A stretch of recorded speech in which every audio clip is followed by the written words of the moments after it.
To kind of take you back in time just a little bit, in 2022, coming out of COVID, one of the things we recognized was that our children were not okay. And I remember personally thinking, well, the pandemic may be over, but the children's behavioral health crisis is not. And so we worked together as a legislative body. In 2022, we created landmark legislation around children's behavioral health. It was passed in both chambers unanimously. I'm proud to highlight a very meaningful piece of legislation, an act concerning maternal health. This creates a perinatal group, and this group will help Connecticut lead the way in addressing maternal mental health with urgency and the compassion it deserves. Two particular bills that we are working on are overdose prevention centers and the mental health parity bill. What this bill does is assure that our insurance companies are providing parity for our mental health coverage,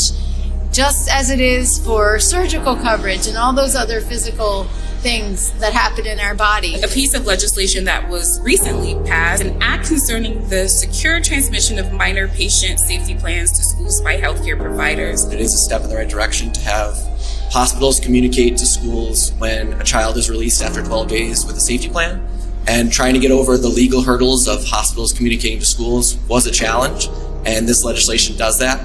So just really hoping that this is one step in the right direction and we keep pushing that needle further and further until we are able to close those loops and protect our children.